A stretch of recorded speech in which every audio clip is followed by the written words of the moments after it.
Hi, I'm Menaka Raman-Wilms, and you're listening to The Decibel from the Globe and Mail.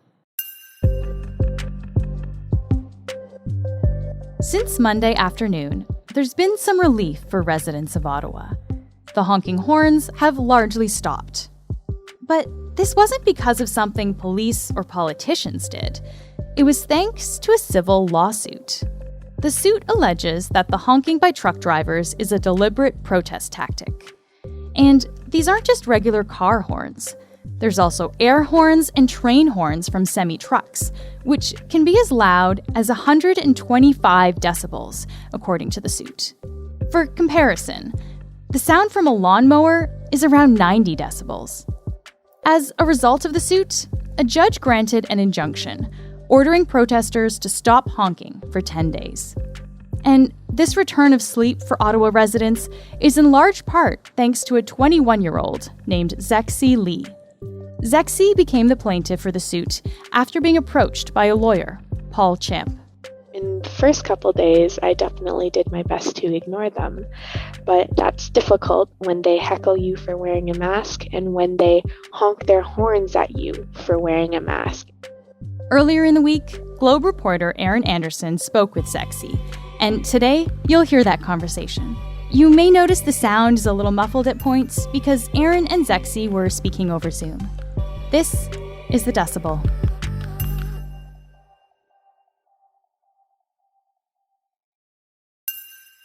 Can you tell me a bit, maybe introduce yourself and tell me a bit about how you're in Ottawa, whereabouts you live in Ottawa in relation to Parliament Hill? So I've been in Ottawa for, I want to say, 4 going on 5 years now or so. I made the choice to move here for university, and I honestly just love the city. It is sort of, I heard it described as kind of a big city with a community kind of energy to it where everyone kind of knows one another, and I think that's kind of amazing. I live 5 blocks or so from Parliament, maybe. I'm right in the heart of downtown Ottawa and right in the heart of the demonstration as a result. You know, of all the cities in Canada, Ottawa would be the place, especially if you live close to downtown. You're used to, protests happen. Parliament Hill is the place for them, and it's kind of a regular occurrence. But what's different about this one? I think the difference between the previous demonstrations and what we're seeing here today is that this one, the demands are unclear. Their intentions are not necessarily as structured, maybe, as protests usually are, and those leading it are, in my opinion, a bit different than the normal crowd that would be organizing. Well, and plus the trucks. Oh, can't forget about the trucks. The noise for me was unbearable. Even with headphones in, you can still feel almost the horns blaring at you. You can still hear the faint, even with noise canceling headphones, there's still that faint blare in the background, and it's the rhythm of it. It is something that's really jarring for myself, but something I know is even worse for those with greater sensitivities like autism and other conditions, even dementia, and especially for young children, animals like dogs and cats, which are everywhere in the downtown core. So it was extremely loud, it was constant, and I would describe it as torturous from day one, to be quite honest with you. I guess when you say about the rhythm, even where I live, was like almost like a vibration, like this. Yes. There was the hum and the vibration. Yep. And I imagine downtown that must have been like, even with your headphones on, you'd feel this vibration kind of around you. Yes, it's almost like no matter what, you cannot escape it. In the first couple days, I definitely did my best to ignore them, but that's difficult when they heckle you for wearing a mask and when they honk their horns at you for wearing a mask and when they delight and cheer when you flinch at their honks. It was embarrassing, to be honest, to have to deal with that kind of treatment in your own streets. What would have been a place you would have been going to wearing your mask where you would have experienced that? I go to the gym almost every day, and to get there, I pass by a particularly dense occupation area where the streets are blocked off.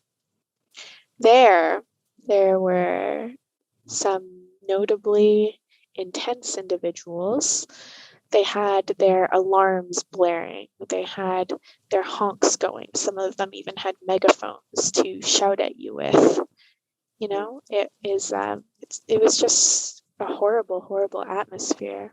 They would rev their engines at you, and clouds of smoke would rise up into the air and fill your lungs. It's you were always outnumbered as well, of course. There were all of them cheering for one another while jeering at you for not being one of them. There was one moment actually that really it shocked me, honestly, because I was at an intersection waiting to cross, and mind you, the traffic lights, there's been nothing wrong with the traffic lights. They're all operational, and the only thing going on is that all the streets are blocked off.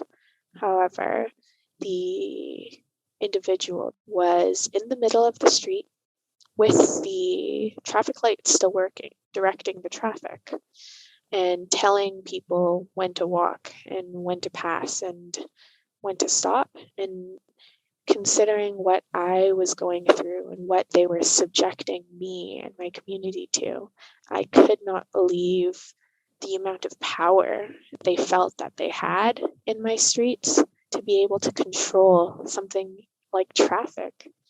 Normally, the only people that are above the traffic lights are the police when they have to do this. I just couldn't believe my eyes. And are you getting like little sleep at night, or are you able to, like, how are you managing your sleep at that point? I was definitely struggling to sleep. I had decided to buy a speaker so that I could play sort of background music to drown out the honks and honestly the anxiety that it had started to bring that really made it difficult to get a restful night's sleep. I think in the beginning it was definitely just the noise, but as the days dragged on, the anxiety of the anxiety and the dread that came with the honks began to take away more sleep than the noise had as well. What period would have been the worst for the honking? Like, without those loudest nights, was there a particular night that was really rough? The first weekend, I would say, was definitely the loudest. Yes. The second Saturday was very loud as well. Yes. The Sunday was noticeably more quiet, and I highly suspect it was due to the state of emergency that the mayor had set, in addition perhaps to the threat of the lawsuit that we had made as well earlier that week. But while the honks were louder on the weekends, I would say that those who remained during the week, definitely the intensity of the individuals that stayed throughout the week was definitely unsettling.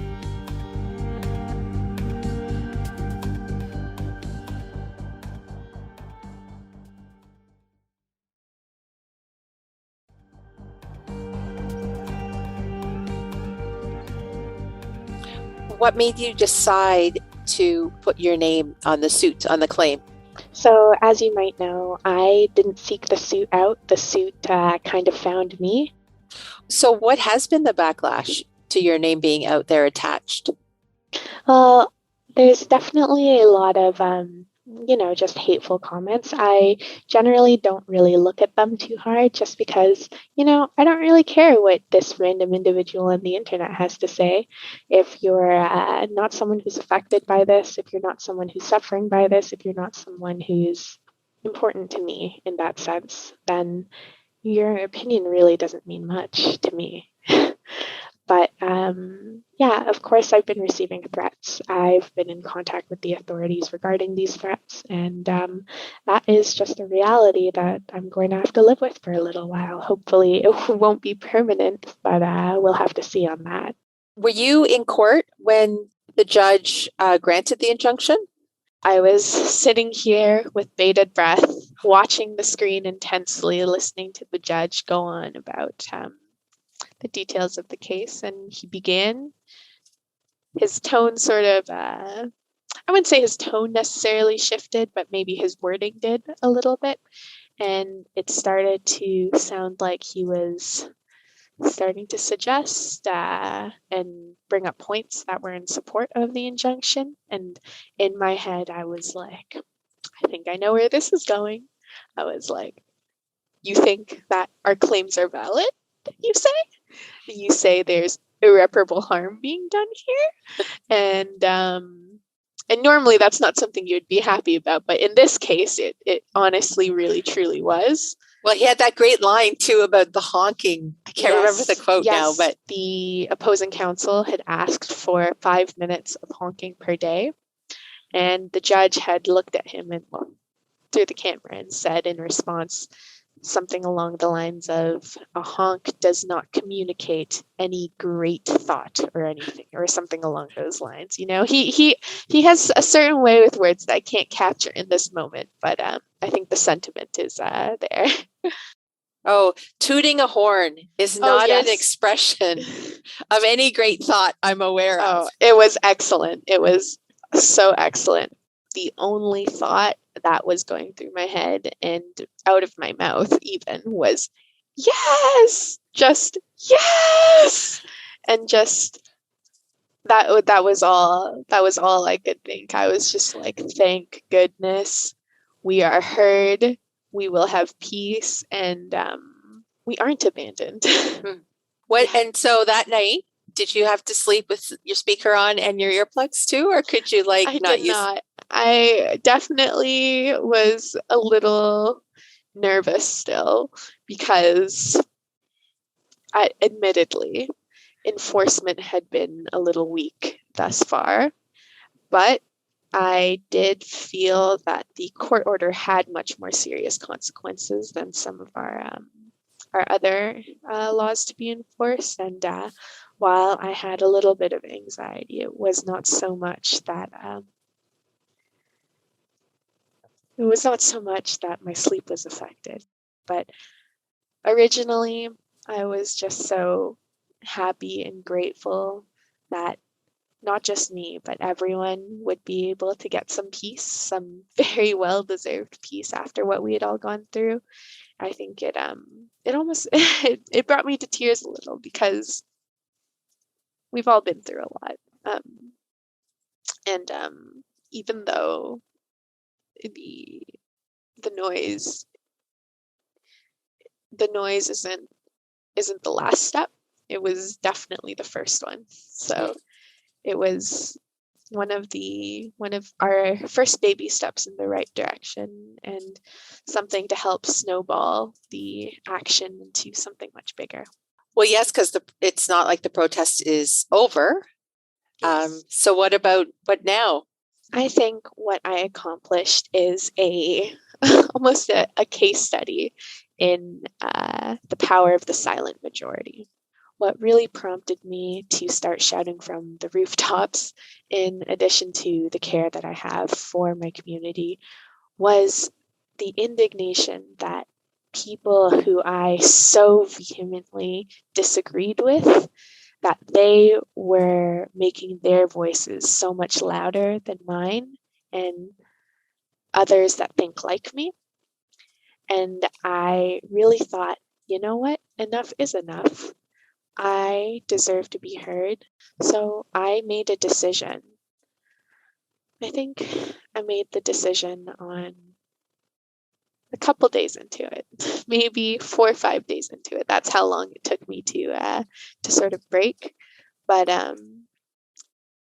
from then on, I decided I'm going to channel all this hopeless, disappointing, and sad energy into actually making a difference and standing up for what I believe in at any cost. And you didn't have to yell at anyone. You didn't have to honk any horns. I'd like to think that I went about things the Canadian way.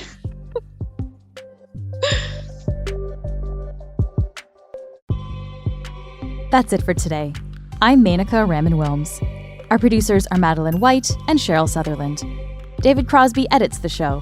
Kasia Mihailovich is our senior producer, and Angela Pacenza is our executive editor. Thanks so much for listening, and I'll talk to you next week.